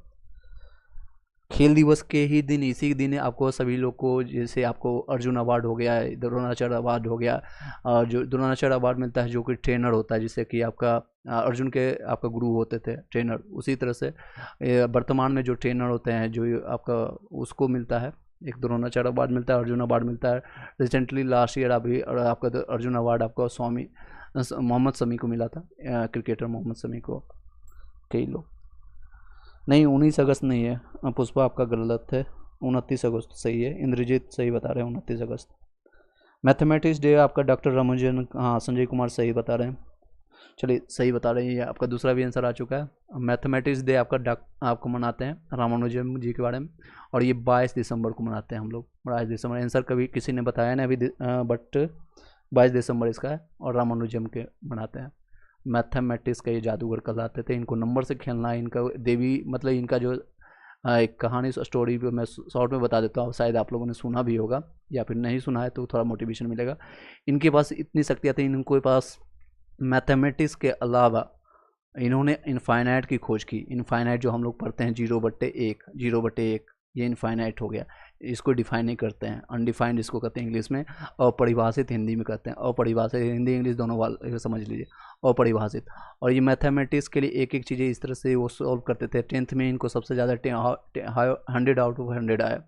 उसके बाद अन सब्जेक्ट में ये वीक थे, बाकी सब्जेक्ट में वीक थे। 10th पास करने के बाद 12th पास करने के लिए इनको 3 साल लग गया। बाकी सब्जेक्ट से इनका इंटरेस्ट नहीं होने के कारण काफ़ी इनको प्रॉब्लम्स हुआ। कम उम्र में शादी होने के बावजूद अपने पूरा जीवन जो है समर्पित कर दिए थे मैथमेटिक्स के लिए। और इसी से संबंधित एक क्वेश्चन और पूछता हूँ आपको, और ये भी एक बिहारी ही थे और इन्होंने ही शून्य का आविष्कार किया था। उनका नाम बताइएगा। 0 का आविष्कार किसने किया था? बिहारी ही थे और वो प्राचीन काल से थे। शून्य यानी 0 के आविष्कार किसने किया था? राजीव गांधी खेल रत्न का मेजर गांधी, हाँ, नाम भी चेंज कर दिया गया है। सात्विक और चिराग को मिला इस साल, हाँ जी, इस बार सात्विक और चिराग को मिला है। Very good. चलिए, कोई और क्वेश्चन रहता है आप पूछिएगा। अरावत को भी मिला गया। चलिए, गूगल, कई लोग गूगल सर्च करके भी कर सकते हैं, कोई दिक्कत नहीं। इन्फॉर्मेशन होना चाहिए आपके पास और रिवीजन कीजिए। TRE-4 और TRE-73 BPSC के लिए हम बताना चाह रहे थे और इसमें हम शेयर करेंगे आप लोगों को इन्फॉर्मेशन। 4 ऐसे बुक बताएंगे जिसको आपको TRE अगर इस बार सिलेक्शन नहीं होता किसी कारण से आप लोग का भी, तो आप लोग इसको फॉलो कीजिएगा। बेहतरीन ढंग से आपको बेनिफिट होगा। पहली चीज़ें आपको, सबसे पहले चीज़ करना है आपको PYQ किसी भी चीज़ के लिए। BPSC का PYQ ऑलरेडी मैं 3 से 4 बार घटना चक्र का मैंने आपको करवा दिया है। उसको आप हेल्प ले सकते हैं मेरे से या कहीं से भी ले सकते हैं, जहाँ से आपको समझ आए। मेरे तरफ से ये जो इन्फॉर्मेशन जो शेयर करता हूँ PYQ जो कराने के लिए, यानी व्याख्या के साथ साथ उसमें एक्स्ट्रा फैक्ट भी बताता हूँ जो भी मेरे पास इन्फॉर्मेशन है। ये मेरे एंड से थोड़ा प्लस पॉइंट रहता है। थोड़ा एक क्वेश्चन, मान लीजिए हम 50 मिनट में 50 क्वेश्चन करते हैं, बाकी सभी लोग का मैंने वीडियोज़ देखा है मैं इन्फॉर्मेशन गैदर करने के लिए। वो सिर्फ MCQ करवाते हैं, ABCD करवा करके आगे बढ़ जाते हैं। ABCD वो 4 घंटे 5 घंटे का वीडियो लगातार डालने के लिए मैं भी डाल सकता हूँ, बट वो इन्फॉर्मेशन मुझे मेरे पर्सनली राय है, हो सकता है आपको बेनिफिट हो, बट मुझे बेनिफिट या फिर और कई लोगों को बेनिफिट नहीं हुआ। सबसे पहले आप PYQ को कंप्लीट कीजिए। घटना चक्र हो गया या फिर यूथ का आ गया या किरण का हो गया, कहीं से भी आप PYQ को 3 से 4 बार इसको टारगेट रखिएगा। 3 बार आपको करना है, या तो सुन करके कीजिए, 3 बार सुन करके कीजिए, लिख करके कीजिए, नोट्स बना करके कीजिए, जैसे भी कीजिए, इसको 3 बार करना ही करना है। फर्स्ट चीज़। सेकेंड चीज़, एक टेक्स्ट बुक। सेकेंड चीज़, ये फर्स्ट आपको है TRE-4 के लिए और TRE-73 BPSC वाले के लिए, दोनों के लिए बेनिफिट होगा। सेकेंड चीज़ है, जो मोस्ट इंपॉर्टेंट है उस पर फोकस करना है। आपको कंपटीशन निकालना है। कंपटीशन निकालने के लिए 70% मोर देन इनफ है। किसी भी कंपटीशन को, जनरल कंपटीशन को निकालने के लिए आपको ये नहीं करना है बोर्ड एग्जामिनेशन की। आपको कुछ क्वेश्चन ले लेते हैं। PRT 82 हो जाएगा आपका। 82, 72 में Poonam Mishra, other state female में आपको PRT में। पहले आप अभिषेक, अच्छा है अभिषेक का आपका 82 है, इनका 72 है, दोनों का आपका हो जाएगा, दोनों का मेल फीमेल में। चलिए, आपको शेयर करता हूँ। एक क्वेश्चन मैंने आप लोग के लिए पूछा था, 0 का आविष्कारक किसने किया था, आप लोग बताइएगा 0 का आविष्कारक कौन थे। वो बिहार के ही रहने वाले थे। चलिए, दूसरा है आपको PYQ आपको 3 बार करना है, कम से कम 3 बार करना है। या तो 3 बार आप सुन लीजिए वीडियोज़ का किसी से जिससे आपको रिलेट करते हैं, आप बार बार आप सुनिए, और उसके बाद उसका शॉर्ट नोट्स बनाइए जो आपको नहीं आता है, जो आपको याद हो गया, जो आपको मान लीजिए आपको पूछा गया 1857 की क्रांति से बिहार से संबंधित कौन थे, आपका बाबू कुंवर सिंह, याद हो गया, उसको नहीं लिखना है, वो लिखना है जो आपको याद नहीं रहता। जिससे कि आपका, मैं पूछ लूँ लखनऊ से कौन थे, कौन लीड कर रहे थे, या उसको दमन करने वाला नेता कौन था, अंग्रेज कौन था, तो वो याद नहीं होगा शायद आपको। या फिर लक्ष्मीबाई आपके कहाँ उनकी मृत्यु हुई थी, उनका मूल नाम क्या था, मणिकर्णिका, इससे संबंधित। सब्जेक्ट मैथमेटिक्स और साइंस में आपका बिहार कैटेगरी में आपका BC में 93 में जो है बिल्कुल आपका चांसेज है। Pawan Kumar, you will be 100% in the you will get DV call. So आप अपना डॉक्यूमेंट वेरिफिकेशन के लिए तैयार हो जाए। सेकेंड चीज़ करना है आपको, इसका शॉर्ट नोट्स बना लीजिए। मान लीजिए आपने यहाँ पर आपको 400-500 पेजों का है, तो इसको कोशिश कीजिएगा 10-20 पेजों में, छोटे छोटे अक्षरों में, या जैसे भी आप बनाते हैं 20 पेज में आपका कंप्लीट हो जाए। ये शॉर्ट नोट्स, जो नहीं आता है वो ये लिखना है। जो आपको याद है उसको छोड़ दीजिए, उसको नहीं लिखना है। जो नहीं आता है बस एक बार हिस्ट्री उठाइए, 5 से 10 पेज में हिस्ट्री हो गया, फिर साइंस हो गया, ज्योग्राफी हो गया। उसके बाद आपको करना है कि जो सबसे ज़्यादा वेटेज है, वेटेज उठाइए। वेटेज मात्र जिसकी प्रायिकता ज़्यादा होती है, प्रोबेबिलिटी ज़्यादा आती है क्वेश्चंस का। ये आपको R&D नहीं करना है, आपको सिर्फ क्वालिफाई करना है एग्जामिनेशन की, ताकि PT होने के बाद 70 वालों के लिए, मेंस होने के बाद, इंटरव्यू होने के बाद आप एक अधिकारी बन जाए। TRE4 वालों के लिए PT एक ही एग्जामिनेशन है, कोई आपका इंटरव्यू नहीं है, कोई आपका ग्रुप डिस्कशन नहीं है, कोई मेंस नहीं है। तो एक ही एग्जामिनेशन में आपको R&D नहीं करना। प्रीवियस ईयर पेपर उठाइए, देखिए सबसे ज़्यादा क्वेश्चन किससे पूछा था, तो पता चलेगा हिस्ट्री से आ रहा है, साइंस से आ रहा है, साइंस में सबसे ज़्यादा बायोलॉजी से आ रहा है, फिर आपका केमिस्ट्री से आ रहा है, फिर या फिजिक्स से आ रहा है। इस तरह से आप अपने खुद एनालिसिस कीजिएगा आप प्रीवियस ईयर क्वेश्चन पेपर, तो आपको आइडिया लग जाएगा। फिर आप उठाइए आपका करंट अफेयर्स, फिर बिहार स्पेशल। ये 4 सब्जेक्ट अगर आप कर जाते हैं 6 to 8, 9 से 10th, 11 से 12th, या फिर PRT वाले सभी लोग के लिए कॉमन होता है। 80 नंबर वाले जो है, अगर आपका SST है तो आप ये देख सकते हैं, अदरवाइज आप मैथ और साइंस आप फोकस कर सकते हैं अपने अपने सब्जेक्ट के हिसाब से।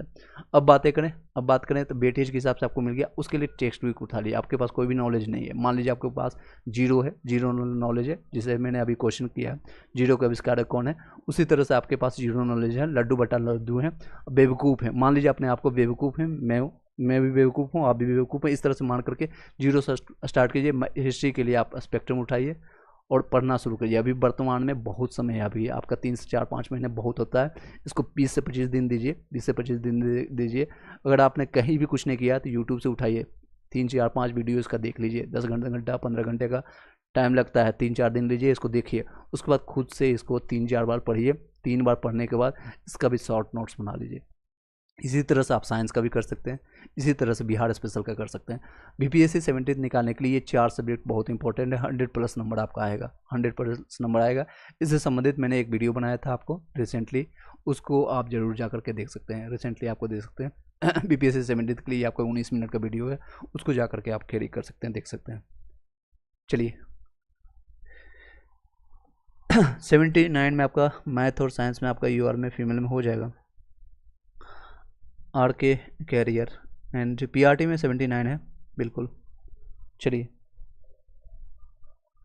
वीडियो को एक बार लाइक कर दीजिएगा, शेयर कर दीजिएगा। अगर आपको कंटेंट बेहतर लग रहा है और उससे बेहतर लग रहा है, सिर्फ हम आपको इन्फॉर्मेशन शेयर करने के साथ साथ वो लिंक, वो पास्ट और प्रेजेंट और फ्यूचर सभी की बातें कर रहा हूँ, ताकि आपको कोरिलेट कर सकें।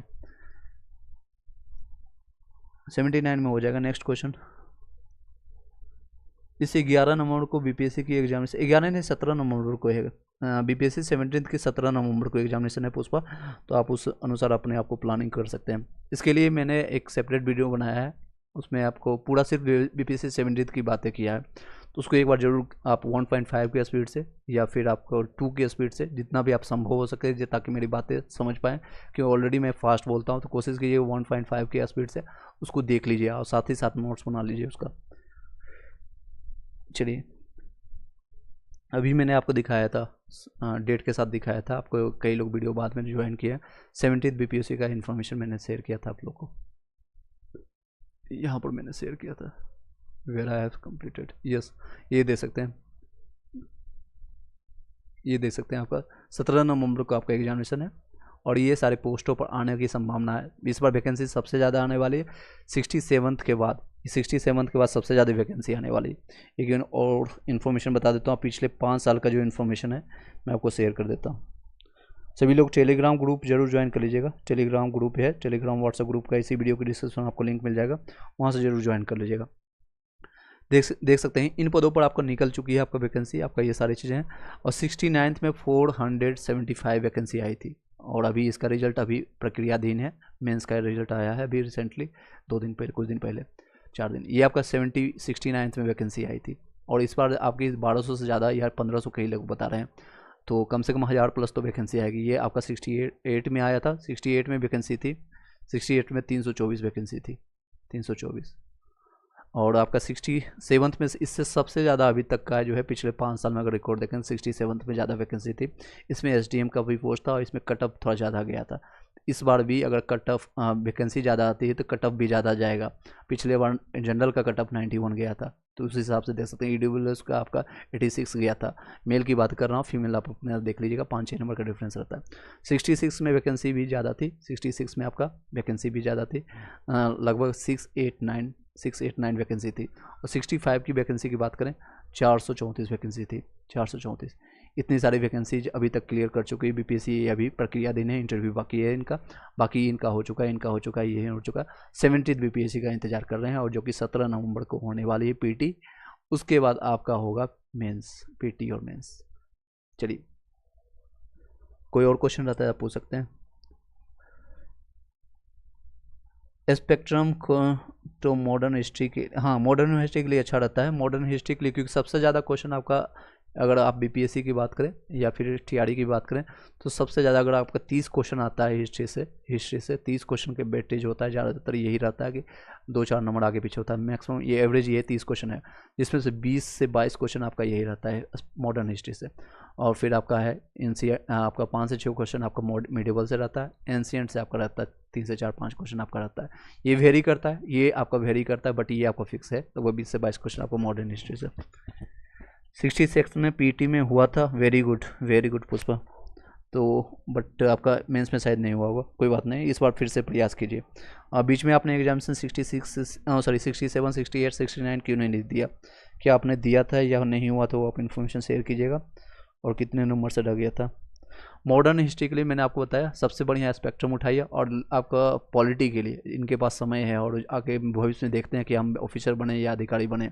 लक्ष्मीकांत उठा करके आप पढ़ना शुरू कीजिए, जिस भी लैंग्वेज में, हिंदी इंग्लिश दोनों लैंग्वेज में उपलब्ध है। स्पेक्ट्रम भी हिंदी इंग्लिश दोनों लैंग्वेज में उपलब्ध है, आप उसको उठा कर पढ़ना शुरू कर दीजिए।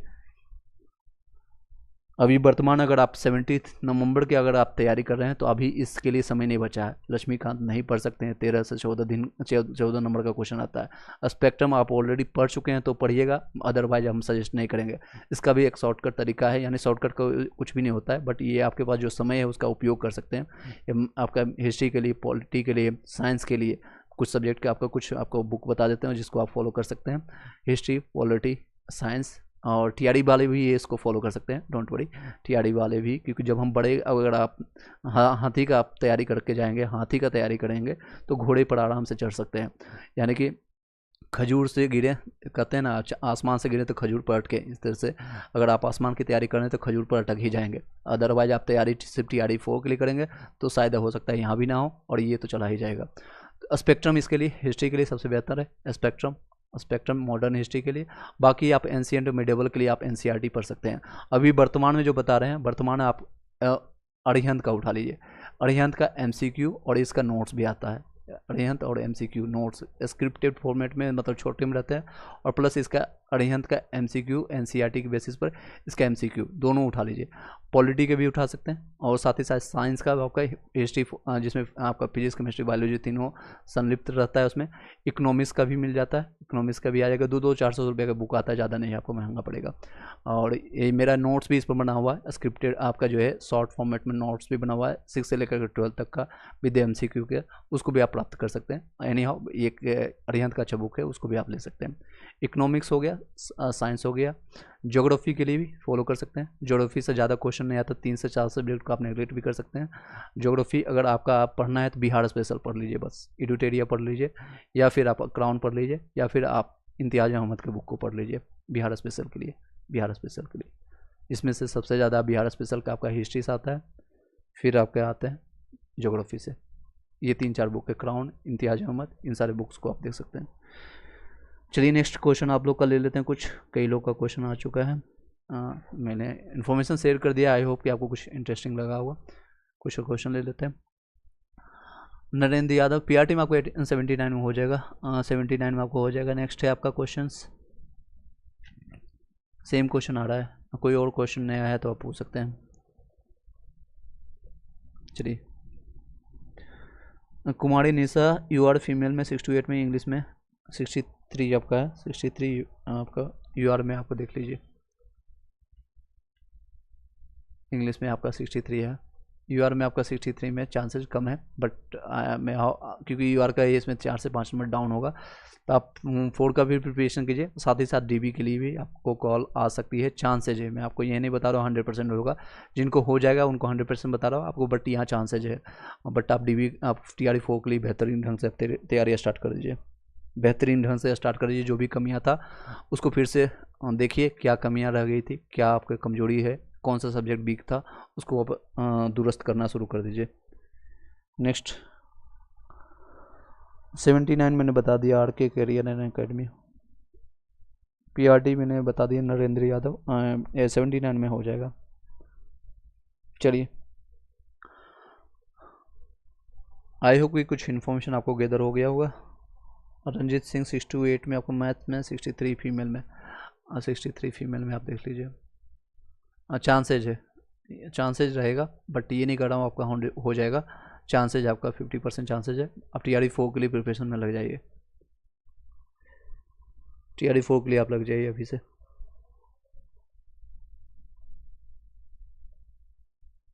चलिए नेक्स्ट,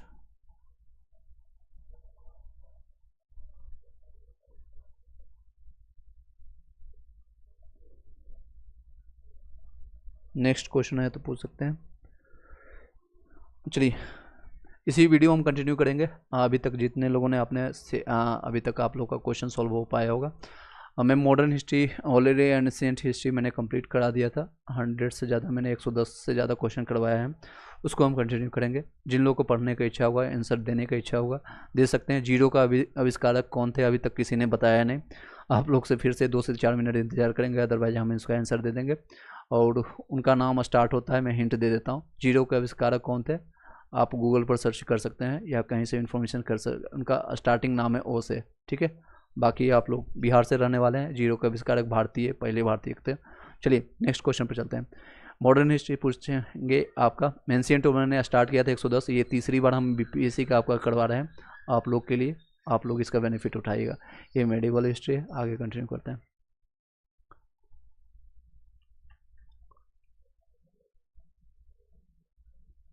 चलिए बताइएगा, मॉडर्न हिस्ट्री का ये क्वेश्चन है। आंसर यहाँ से हटा देते हैं। चलिए यहाँ से आप लोग को बताइएगा। आधुनिक भारत का इतिहास। पुर्तगाली उपनिवेश का प्रथम वायसराय भारत में कौन हुआ, तो कौन हुआ था? ऑप्शन है आपका डियाज, वास्को डी गामा और अल्मीरा या अल्बुकर्क। बताइएगा। 1 2 3, 2-3 सेकंड के लिए वेट करेंगे। आप लोग आंसर बताइएगा। मैं आप लोग का बहुत सारे क्वेश्चंस का जवाब दे चुका हूँ। PRT में, बिहार में, OBC में, फीमेल में हो जाएगा। चांसेज नहीं, बिल्कुल हो जाएगा आपका। चलिए आप लोग आंसर बताइएगा फर्स्ट क्वेश्चन पे।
ओके, चलिए आंसर का जवाब।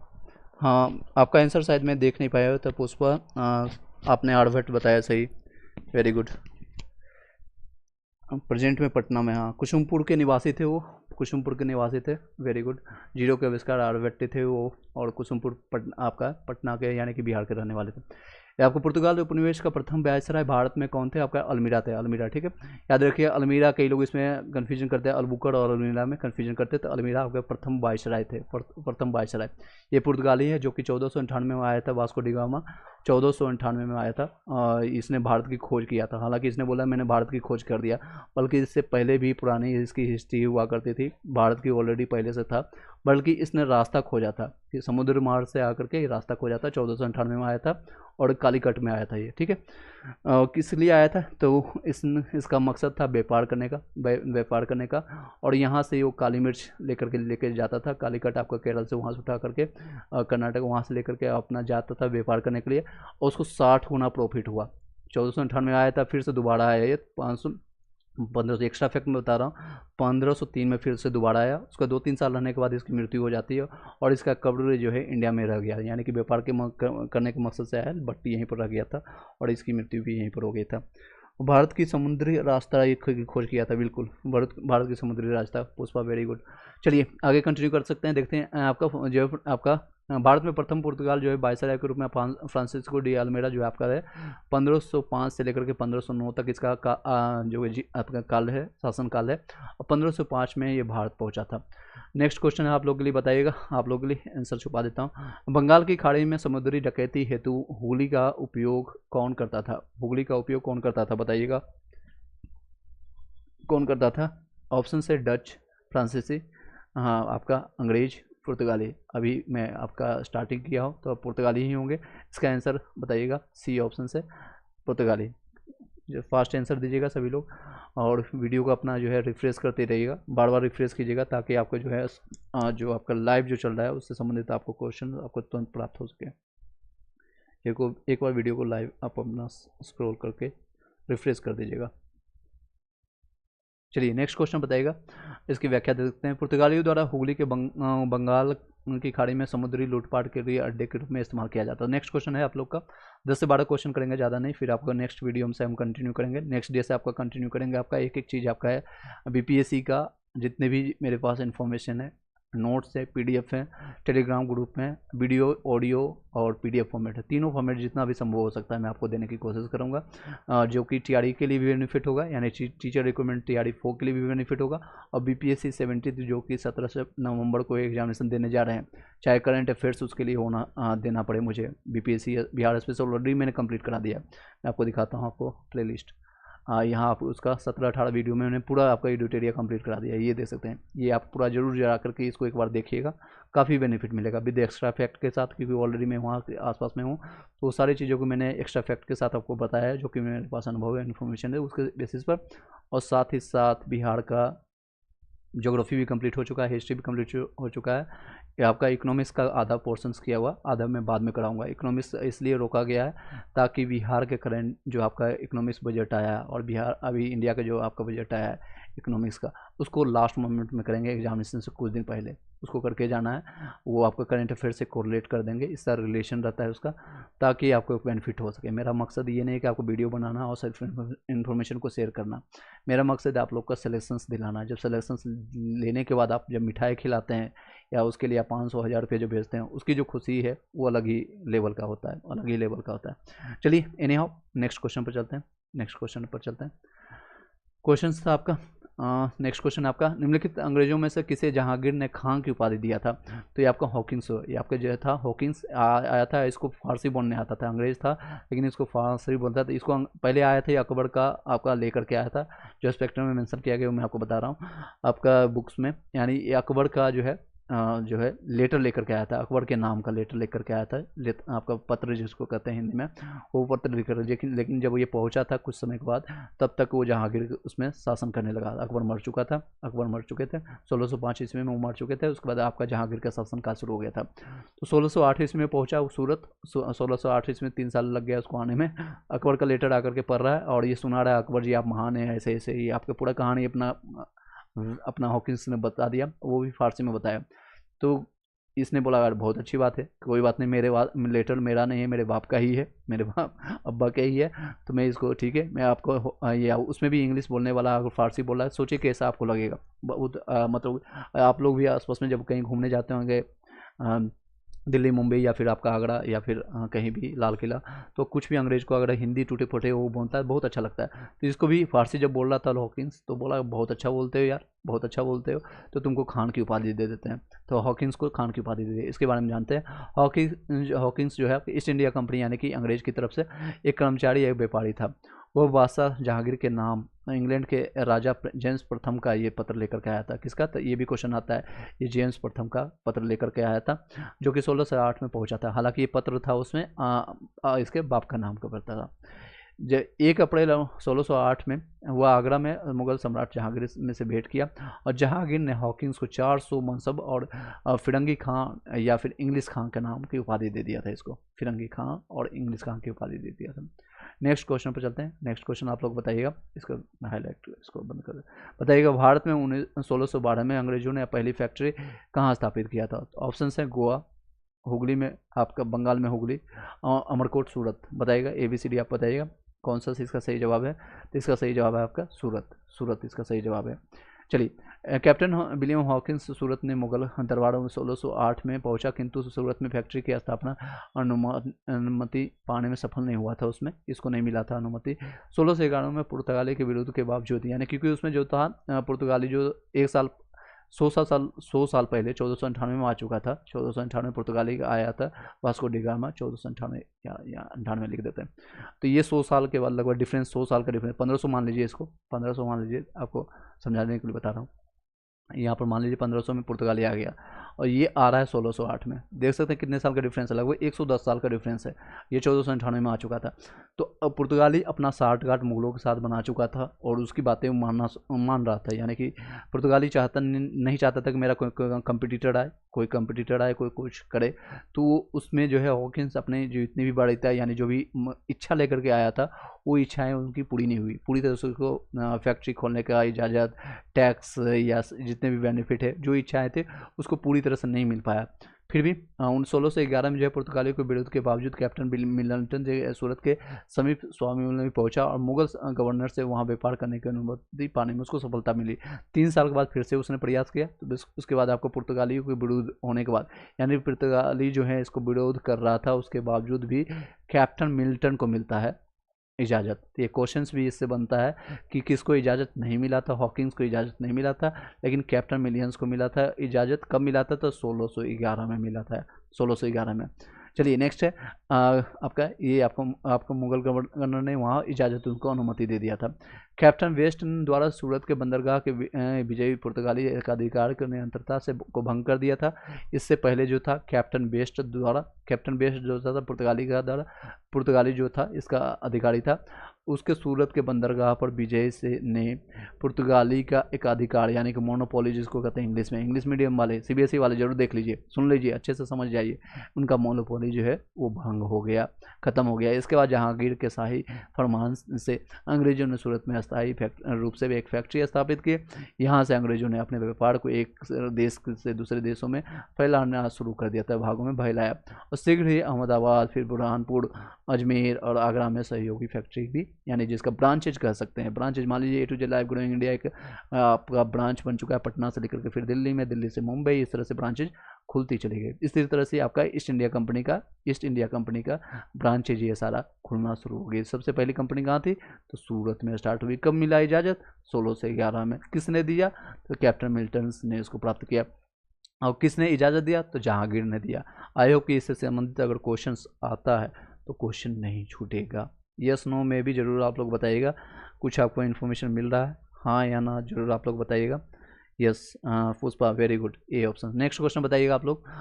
5वां नंबर क्वेश्चन है, एक एक क्वेश्चन को नस्तनाबूद कर दिए, इसका जो होता है ना चिट्टा पुर्जा फाड़, जिसका ऑपरेशन कर दिए। शायद आपका क्वेश्चन इससे संबंधित अगर होगा नहीं छूटेगा। क्वेश्चन अगर आता है, चाहे TRE में आए या फिर BPSC बिहार SSC वाले कई लोग होंगे, अभी BPS RRB NTPC का भी वैकेंसी आने वाला है, जो कि 14 सितंबर से आप लोग भर सकते हैं। ग्रेजुएशन आपके पास है तो आप फॉर्म को भर सकते हैं। 11,000 के आसपास वैकेंसी बहुत कम है, एनी हाउ बट ट्राई कर सकते हैं आप लोग। नेक्स्ट देखते हैं, फिफ्थ नंबर क्वेश्चन बताइएगा आप लोग। बताइए आप लोग क्वेश्चन, इसका जवाब है किस मुगल शासक के समय में सर टॉमस रो को भारत सर टॉमस रो जो है भारत आया था? किसके शासनकाल में आया था? बाबर, अकबर, जहांगीर, शाहजहां। टॉमस रो के साथ ही हॉकिंस आया था, उसको फारसी बोलने आता था बट ये खड़ा रह गया था। किसके शासनकाल में आया बताइए? अभी मैंने बताया आपको, अभी मैंने बताया ABCD आप लोग बताइएगा। तो जहांगीर के समय में। इसका सही जवाब क्या होगा? जहांगीर। अभी मैंने बताया अकबर का, अकबर लेटर लेकर के आया था बट वो मर गया था 1605 में, और 1608 में पहुंचा था जहांगीर के समय में। सर टॉमस रो जो है ब्रिटेन के राजा जेम्स प्रथम के दूत के रूप में सितंबर 1615 में सूरत पहुंचा था। सितंबर 1615 ये दूसरा था, ठीक है। जनवरी 1616 में वह अजमेर में मुगल शासक जहांगीर के दरबार में उपस्थित हुआ था। चलिए नेक्स्ट क्वेश्चन बताइएगा आप लोग। East India company EIC short form में, इंग्लिश मीडियम वाले ध्यान दीजिए। ईस्ट इंडिया कंपनी कंपनी ने किस वर्ष अपनी फैक्ट्री पटना में स्थापित किया था? ये बहुत इंपॉर्टेंट क्वेश्चन है, तो याद रखने का शॉर्टकट तरीका भी बताएंगे, डोंट वरी। आप लोग बताइएगा आंसर आपके हैं ऑप्शन 1601, 1632, 1774, 1651। आप लोग का आंसर जरूर दीजिएगा। 6 नंबर का क्वेश्चन क्या होगा आंसर? 2 सेकंड वेट करते हैं, 1 2 3। चलिए आंसर जरूर दीजिए, जितने लोग लाइव अभी आंसर दीजिएगा तो आप लोग को याद भी रहेगा, और इतना याद होगा कि अपने बच्चों को भी आप सोते सोते भी बता दीजिएगा कि हाँ ईस्ट इंडिया कंपनी आपका आया था 16 दूनी 32 में। ये आंसर है आपका 16 दूनी 32। आप पहाड़ा पढ़े होंगे, काउंटिंग पढ़े होंगे इंग्लिश मीडियम वाले। 16 दूनी 32, 16 दूनी 32 कब आया था इंडिया में कंप्लीट? आपका 16 दूनी 32 में, याद रहेगा। पटना डिस्ट्रिक्ट आपका गजेटियर से इतिहास की किसी मानक पुस्तक या अन्यंत्र आपका 16 दूनी 32 में पटना में डच फैक्ट्री की स्थापना किया उनका कोई प्रमाण हमें प्राप्त नहीं हो सका, किंतु बिहार लोक सेवा आयोग जो है निरंतर यह प्रश्न पूछा जाता है। ये फेवरेट क्वेश्चन है, कई क्वेश्चन जो है BPSC से पूछते हैं। इसका उत्तर 16 दूनी 32 मानता है। कुछ अप्रमाणित स्रोत से ये प्राप्त होता है कि सर्वप्रथम डचों ने पटना के कॉलेज के उत्तरी इमारत जो है 16 दूनी 32 में डच की फैक्ट्री की स्थापना की। इसकी सूती आपका जो है रुचि सूती वस्त्र और चीनी सोरा अफीम जो है बिहार से लेकर के जाता था। नेक्स्ट क्वेश्चन है 7वां नंबर क्वेश्चन बताइएगा, इसका आंसर आप बताइएगा। सर्वप्रथम किस मुगल शासक ने ब्रिटिश के विरुद्ध संघर्ष किया था? जहांगीर है, औरंगजेब है, और शाहजहां या बहादुर शाह जफर। बताइएगा ABCD किस, इसका जवाब क्या होगा? इसका सही जवाब होगा औरंगजेब। औरंगजेब। इस सभी ने गलतियाँ किया था, शाहजहां जहांगीर ने खूब मौज किया था, और भुगतना किससे पड़ा? तो इसके बेटे को, औरंगजेब को। औरंगजेब जो काफ़ी क्रूर शासक था, क्रूर शासक था। चलिए इसके बारे में जानते हैं थोड़ा बहुत। मुगलों का अंग्रेजों से ब्रिटिश ने पहली बार आपका संघर्ष 1686 में हुआ था।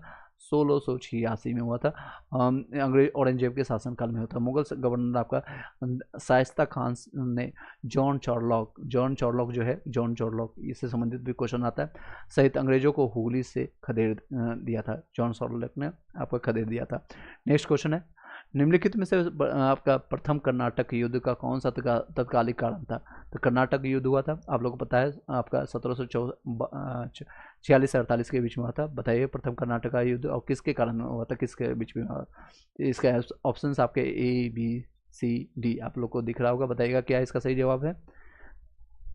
इसका सही जवाब है अंग्रेजों द्वारा फ्रांसीसी जहाज़ों का अधिग्रहण के कारण। अधिग्रहण कर लिया था अंग्रेजों, जो फ्रांसीसी जो जहाज़ है उसका अधिग्रहण यानी कि कब्जा कर लिया, सिंपल भाषा में कर सकते हैं। उसका मतलब रंगदारी करके उसको अपने कब्जे में कर लिया, अपने यूज करने के लिए। तो इसमें देख सकते हैं कर्नाटक का प्रथम युद्ध जो हुआ था 1746 से 48 में ऑस्ट्रिया के उत्तराधिकारी युद्ध, जो कि 1740 में प्रारंभ हुआ था, का विस्तार मात्र है। ग्रीस सरकारों के आज्ञा के अनुसार, इसके बारे में एक्स्ट्रा फैक्ट बताएंगे, पहले इस सारी चीज़ों को एक बार पढ़ लेते हैं। गृह आपका जो है गृह सरकारों की आज्ञा के विरुद्ध ही दोनों दलों यानी अंग्रेज और फ्रांसीसियों में 1746 में युद्ध प्रारंभ हुआ। अंग्रेज कैप्टन वर्नेट के नेतृत्व में अंग्रेजी सेना द्वारा कुछ फ्रांसीसी जहाज़ों पर अधिकार कर लेना युद्ध का तत्कालीन कारण था। प्रथम कर्नाटक युद्ध के समय ही कर्नाटक के नवाब बरूनी के महफूज खान के नेतृत्व में 10,000 भारतीय सेनाओं को फ्रांसीसी पर आक्रमण करने के लिए भेज दिया गया था। सोच सकते हैं बिना पूछे। कैप्टन पैराडाइज के नेतृत्व में फ्रांसीसी सेना ने अर्डियार्ड नदी पर स्थित आपका सेंट थोमे नामक स्थान पर नवाब को पराजित कर दिया। यूरोप में युद्ध बंद होते ही कर्नाटक का प्रथम युद्ध समाप्त हो गया। अब मैं इसकी स्टोरी बताता हूँ। एक्स लॉ सापेन की संधि आपका 1748 में ऑस्ट्रेलिया के उत्तराधिकारी का युद्ध समाप्त हो गया। मद्रास आपका अंग्रेजों को पुनः प्राप्त हो गया था और कर्नाटक का प्रथम युद्ध जो है सेंट थॉमे के युद्ध के रूप में स्मरणीय है। इसका देखिए एक्स्ट्रा फैक्ट क्या हुआ, जो आपका इन्फॉर्मेशन जो है, जैसे मान लीजिए एक ब्रांच आपका यहाँ पर है किसी का पटना में, ठीक है, पटना में, उसका को ब्रांचेज है। मान लीजिए मैंने एक के साथ पार्टनरशिप कर लिया, मेरा A to Z life growing India है, और मैं एक बी के साथ पार्टनरशिप कर लिया। जब यहाँ पर कुछ खटपट होगा, कुछ ना कुछ आपका इन्फॉर्मेशन होगा, तो सेम आपका दूसरा ब्रांच मान लीजिए मेरा दिल्ली में है, तो यहाँ पर इसका कुछ ना कुछ आपका लय दिखेगा। एज ए चीज़ यहाँ पर भी हुआ था 1746-47 में कर्नाटक का जो युद्ध का जो परिणाम हुआ था, ऑस्ट्रिया और अंग्रेज का युद्ध हो रहा था दूसरी जगह, और इसका परिणाम जो है अंग्रेज का जो है फ्रांसीसी और अंग्रेजों के बीच में यहाँ देखने को मिला है इंडिया में। इस सेम एज इट इज इस तरह से यहाँ पर परिणाम आपको देखने को मिल रहा है। यहाँ पर अगर खटपट शुरू हुआ, अगर मूल जो सोर्स है, जैसे आपका सोर्सेज है, मान लीजिए आपके मम्मी पापा आपके घर में, सबसे बढ़िया एग्जाम्पल है, आपको मम्मी और पापा में कुछ खटपट हुआ, तो पता चला कुछ दिन में आपके घर के माहौल जो है नेगेटिव हुआ, और उसका असर आपके भाई बहनों पर भी पड़ा और आप पर भी पड़ता है। एज इट इज यहाँ पर भी जो है मेन सोर्सेज रूट पर हुआ इनफैक्ट, और यहाँ पर जो है सभी लोग जो है शासन करना आ रहे थे यहाँ पर, यानी व्यापार करना चाह रहे थे, एक तो अंग्रेज और दूसरा फ्रांसीसी, तो दोनों में यहाँ खटपट शुरू हो गई थी। इसी से कोरिलेटेड है, डेट को याद रखिएगा, और इसमें विजयी कोई नहीं हुआ था, ये जो है पुनः समाप्त हो गया था। बाद में वो जो है खटपट मम्मी पापा में सुलह हो गया, मम्मी पापा प्यार से रहने लगे, तो दोनों भाई बहन भी प्यार से रहने लगे, या फिर बेटा वो उसी तरह से पटना मान लीजिए सॉल्यूशंस मेरा हो गया और दोनों पार्टनर में सुलह हो गई, तो दिल्ली में जो है मेरा कोचिंग संस्था या फिर आपका जो है सारी चीज़ें संचालित होने लगी थी। चलिए आगे बढ़ते हैं। 9th नंबर क्वेश्चन, 1760 का प्रसिद्ध आपका बांदी वॉश का युद्ध जो है अंग्रेजों द्वारा किसके खिलाफ लड़ा गया था? ये किसके खिलाफ लड़ा गया था? फ्रांसीसी, स्पेन, मैसूर, कर्नाटक, बताइएगा आंसर। ABCD आप लोग जरूर बताइएगा किसके बीच हुआ था। तो आपका फ्रांसीसियों के बीच में हुआ था। किसके बीच में? फ्रांसीसियों। वांडीवास का युद्ध जो हुआ था आपका 1760 ईस्वी में, ईस्वी भी याद रखिएगा, क्वेश्चन में पूछा जाता है। वांडीवास का युद्ध है जनवरी 1760 में अंग्रेजों और फ्रांसीसियों के बीच में हुआ था, और ये उसी का परिणाम था, सेकेंडरी परिणाम था। और युद्ध में आपका इस बार फ्रांसीसी जो है पूरी तरह से पराजित हो गया था। अंग्रेजों सेना का नेतृत्व सर आयरकूट कर रहा था, जबकि फ्रांसीसी सेना का नेतृत्व जो है काउंट डी लाली कर रहा था, लाली ने किया था। नेक्स्ट क्वेश्चन है 10 नंबर, खाली जगह वर्षों में टीपू सुल्तान और ब्रिटिश ईस्ट इंडिया कंपनी के बीच में मंगलूर की संधि का हस्ताक्षर किया गया था, बताइएगा। मंगलूर की संधि एक बार आपका श्रीरंगपट्टनम की भी संधि हुई थी, उसके बारे में भी जानेंगे, और इसका बाप था टीपू सुल्तान का हैदर अली, उसके बीच में भी हुआ था। बताइएगा इसका आंसर 10th का क्या होगा। ABCD आप लोग बताइएगा, ABCD, इसके बारे में भी हम स्टोरी बताएंगे, इन्फॉर्मेशन सारा करेंगे, इसके जो है अब्बू उसके बारे में भी चर्चा करेंगे। चलिए इसका आंसर होगा आपका 1784 में हुआ था। श्री मंगलम की आपका मंगलपुर के आपका संधि जो हुआ था 1784 में, और इसमें क्या हुआ था इन्फॉर्मेशन पहले यहाँ से गैदर कर लेते हैं, घटना चक्र में क्या इन्फॉर्मेशन दिया गया, फिर आपको इम्पोर्ट बताते हैं। ज़्यादा इन्फॉर्मेशन नहीं दिया गया। टीपू सुल्तान और ईस्ट इंडिया कंपनी के बीच में मंगलूर की संधि आपका 1784 में, संधि के बाद द्वितीय मैसूर युद्ध जो है आपका अंत हो गया था, 1780 से 84 के बीच में था। और 80 से 84 से पहले आपका है 63 में आपका हैदर अली लड़ रहा था, इसका बाप जो है। उसके बाद इसमें आपका हैदर अली की मृत्यु हो जाता है 1782 के आसपास में। 1780 के 84 के युद्ध में इसी बीच में आपका है 82 के आसपास में हैदर अली की मृत्यु हो जाती है, और इसी को फिर आपका इसका बेटा जो है टीपू सुल्तान आपको उसका कमान संभालता है। कमान संभालने के बाद युद्ध को आगे बढ़ाता है, लगभग 4 साल तक देख सकते हैं युद्ध लड़ा गया, और लास्ट में जब ये दोनों युद्ध में क्या हुआ, कभी टीपू सुल्तान जीते, कभी अंग्रेज जीते, कभी टीपू सुल्तान जीते, कभी अंग्रेज जीते, मतलब कोई पूरी तरह से ये नहीं कर सकते हैं कि ये इस पर हावी था या कभी इस पर, दोनों एक दूसरे को मतलब संपूर्ण तरह से, जैसे कभी आपने बॉलीवुड मूवी देखा होगा, जब हीरो कोई एक दूसरे से फाइट करता है तो कभी मान लीजिए एग्जांपल ले लीजिए आपका जय वीरू का, एक शोले का एग्जांपल ले लीजिए। जय वीरू कभी जय वीरू को मार रहा है, वीरू जय को मार रहा है, कभी को वो हारता नहीं एक दूसरे से, ये जय भी मारता है, कभी वीरू भी मारता है, याद रखने के लिए बता रहा हूँ, कोरिलेट कर सकते हैं। तो हारा कोई भी नहीं, जय वीरू में से कोई नहीं हारा, कोई यहाँ गब्बर नहीं है, ठीक है, तो हारा कोई नहीं। तो बाद में कहा यार बहुत लड़ लिए, मेरा बाप भी मर गया, तुम लोग का भी सैनिक मर चुका है, लाखों करोड़ों का नुकसान हो गया, चलो एक काम करते हैं, आपको मंगलूर में संधि कर लेते हैं, हम तुम्हारा जीता हुआ क्षेत्र तुमको वापस करते हैं, तुम मेरा जीते हुए क्षेत्र को वापस कर दो। इस तरह से ये संधि समाप्त हो गई। लेकिन टीपू सुल्तान को मलाल था ये कि मेरा बाप भी चला गया, ये सारे नुकसान है। इसको भी नुकसान था कि यार ये पूरी ईस्ट इंडिया कंपनी पूरे भारत में अखंड राज्य करने के लिए ईस्ट इंडिया कंपनी के यानी अंग्रेजों को यही एकमात्र है जो कि हमें बार बार रोक रहा है, तो हम आगे करेंगे। श्रीरंगपट्टनम में उसके बाद फिर क्या करता है, फिर से ये बार करता है, अंग्रेज फिर से धोखा देने की कोशिश करता है। अवध है और जितने भी राजा हैं उनको मिला करके आसपास में जो दक्षिण भारत के थे उसको फिर मिला करके आ करके फिर आपका 1792 फिर 1792 में युद्ध करता है। इसमें आपका श्रीरंगपट्टनम की संधि होती है जिसमें से इसके टीपू सुल्तान के बेटे को भी जब्त कर लिया जाता है और लगभग आपका 2 करोड़ या के इसमें फाइन इसमें लगा दिया जाता है। पूरा इसका जो है ज़मीन इसमें रख लिया था। श्रीरंगपट्टनम पूरी तरह से जो कह सकते हैं आपका टीपू सुल्तान को एक तरह से निराशाजनक और स्वाभिमानी इंसान को जब उसके जो है सम्मान पर अगर ठेस पहुंचाता है तो बहुत ज़्यादा उसको नुकसान होता है। तो उसको काफ़ी नुकसान हुआ, करोड़ों रुपया उसको नुकसान के रूप में देना पड़ा और अपने बेटे को एज ए कह सकते हैं उसको रखना पड़ा। बाद में जो है टीपू सुल्तान ने उसको सोचा कि या तो जिएंगे या मरेंगे, अंग्रेज़ों को छोड़ेंगे नहीं। और लास्ट में युद्ध करते हुए अंग्रेज की तरफ से भी नया अधिकारी आ गया, उसने भी कहा कि टीपू सुल्तान को अब मारना ही पड़ेगा, अदरवाइज ये बार बार हमको तंग करेगा, ये घायल शेर है। तो फिर से 1799 में इसको टीपू सुल्तान ने श्रीरंगपट्टनम में अपने राज्य को अपने साम्राज्य को अपने धरोहर को अपने महल को बचाते हुए उन अपने वीर गति को प्राप्त हो गया था। नेक्स्ट क्वेश्चन चलते हैं 11 नंबर क्वेश्चन को। आई होप कि कुछ हेल्प हो पाया होगा, यस नो में भी जरूर बताइएगा। ये क्वेश्चन आप लोग के लिए, निम्नलिखित में से किस अंग्रेज अधिकारी ने पुर्तगाली को सोल्वली के स्थान पर हराया था? तो किसने हराया था? थॉमस वेस्ट ने हराया था, ठीक है, पुर्तगाली को। इसके बारे में व्याख्या जानते हैं, चलिए इसकी व्याख्या जानते हैं और एक लास्ट क्वेश्चन आप लोग के लिए छोड़ के चले जाएंगे, आप लोग आंसर बताइएगा 12वें नंबर क्वेश्चन का।